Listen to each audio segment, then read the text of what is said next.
ఈ కాలంలో జొన్న రొట్టె చేయడం కష్టమే, రాదు అంటారు.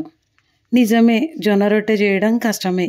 చేయడానికి వచ్చిన వాళ్ళు మాత్రం ఎందుకు రాదు, చేస్తే వస్తుంది కదా అంటారు. కానీ నేను నేర్చుకోవడం మాత్రం కష్టపడే నేర్చుకున్నాను.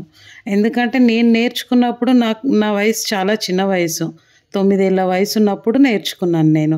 ఎందుకు ఆ వయసులో నేర్చుకోవాల్సిన అవసరం ఏముంది అని అందరికీ డౌట్ రావచ్చు. కానీ మా నాన్న కోసం నేర్చుకున్నాను. నాన్న కోసం ఎందుకు, అమ్మ చేస్తుంది కదా అనుకోవచ్చు. మా అమ్మకి ఆరోగ్యం బాగాలేదు, అందుకని ఇంకా మా నాన్న డిన్నర్లో రొట్టె మాత్రమే తింటాడు, జొన్న రొట్టె మాత్రమే తింటుండి. 2-3 రోజులు అయిపోయింది, ఉపవాసం ఉంటుండు. ఇంకా చూసి తట్టుకోలేకపోయినా, అందుకని నేనే నేర్చుకొని ఎట్లాగైనా సరే మా నాన్నకు రొట్టె చేసి తినిపించాలి అని అనుకున్నాను.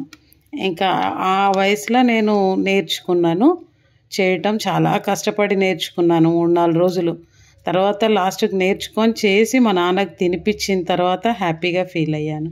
అందరూ ఆడపిల్లలు అని విసుక్కుంటారు. కానీ ఒక్క పూట నాన్న తినకపోతే కూతురు తట్టుకోలేదు. ఏమంటారు, నిజమేనా?